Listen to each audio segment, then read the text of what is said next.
Todo comenzó con una transmisión de radio, una que no debía existir y que, sin embargo, fue captada por 3 operadores distintos en estaciones separadas por cientos de kilómetros. Eran las 3:46 de la madrugada cuando la primera señal se escuchó en una frecuencia que oficialmente está vacía en todo el país. El mensaje era breve, distorsionado, pero escalofriante. No miren abajo, no lo miren. Los técnicos pensaron que era una broma, algún aficionado con demasiado tiempo libre y acceso a equipo viejo, pero la señal se repitió, cada vez más clara, cada vez con una voz distinta, y lo más inquietante, cada voz parecía provenir de alguien desesperado y en peligro. Ricardo, uno de los operadores, decidió rastrear el origen. Las coordenadas lo llevaron a un viejo tramo minero, abandonado en la Sierra de Puebla, un sitio sellado desde hace más de 40 años, tras un derrumbe del que se decía nadie había sobrevivido. Ricardo no lo dudó. Tomó su cámara, su equipo de grabación y fue solo. Nadie volvió a verlo. Días después, su esposa recibió un paquete. Dentro, una cinta de casete con la etiqueta Testigos del Abismo. La grabación duraba apenas 4 minutos.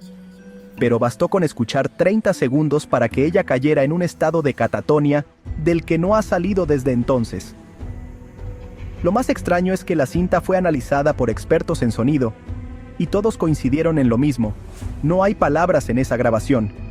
Solo ruido blanco, interferencias y algo más. Algo que, según ellos, no debería estar ahí. Después de que la noticia del estado de la esposa de Ricardo se filtrara en foros especializados, comenzaron a circular teorías. Algunos decían que la cinta llevaba un mensaje subliminal. Otros afirmaban que contenía una frecuencia específica capaz de alterar el cerebro humano. Pero hubo un usuario anónimo que dijo: "Eso no es una cinta, es una advertencia que llegó demasiado tarde". Tras su desaparición, un equipo de exploradores urbanos decidió ir al sitio señalado por las coordenadas originales. Llevaban cámaras, sensores de sonido y detectores geológicos. Entraron a través de una grieta en la montaña, bajaron con cuidado, pero nunca llegaron al fondo. Al menos, eso dijeron los dos que regresaron. Ambos repitieron la misma frase, sin saber que el otro lo había dicho. Llegamos a la entrada del abismo, y alguien ya nos esperaba allí. Lo más inquietante no fue lo que contaron, sino cómo lo contaron. Los dos sobrevivientes, un geólogo y un camarógrafo, hablaban en tono neutro, como si relataran un sueño del que aún no despertaban. Dijeron que a los 400 metros de profundidad, la roca cambiaba de forma. Ya no eran paredes naturales, sino estructuras lisas, curvas, como si algo las hubiera moldeado desde adentro.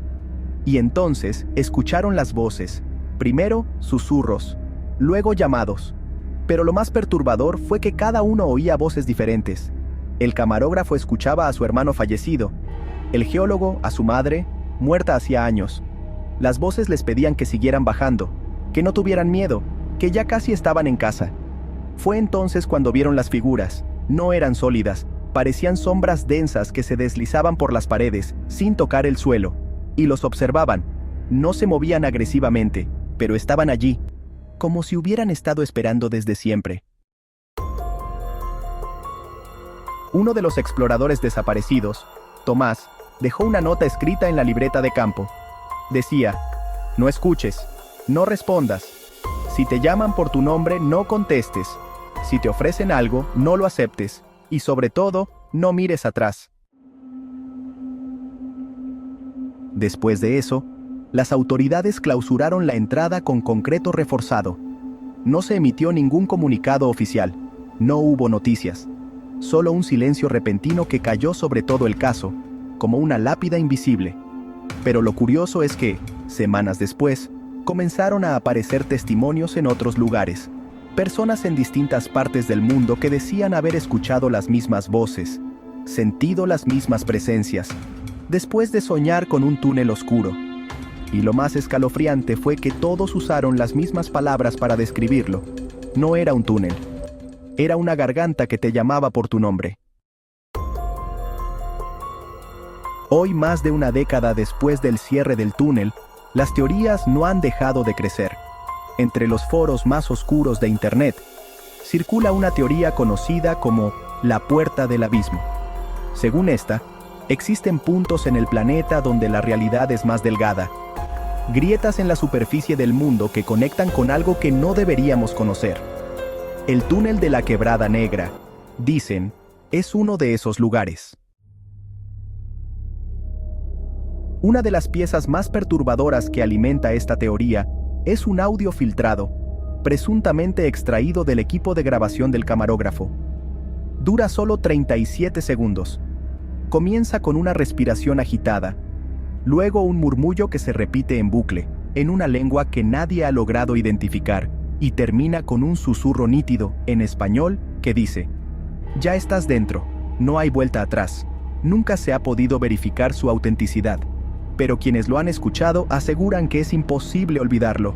Algunos incluso afirman haber empezado a soñar con túneles después de oírlo, y que, en esos sueños, alguien los llama por su nombre.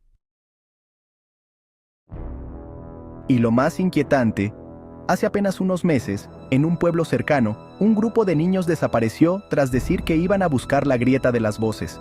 Sus mochilas fueron encontradas a la entrada de una cueva sin marcar, no muy lejos del túnel clausurado. Al parecer, el silencio nunca fue el final, solo fue el comienzo de algo que aún no entendemos, algo que sigue susurrando desde las profundidades, esperando que alguien lo escuche y responda. Si el video te gustó, deja tu me gusta y compártelo con tus amigos. No olvides expresar tu opinión en la caja de comentarios y suscríbete para más videos como este. Acá te dejo otro video que puede gustarte. Nos vemos en la próxima.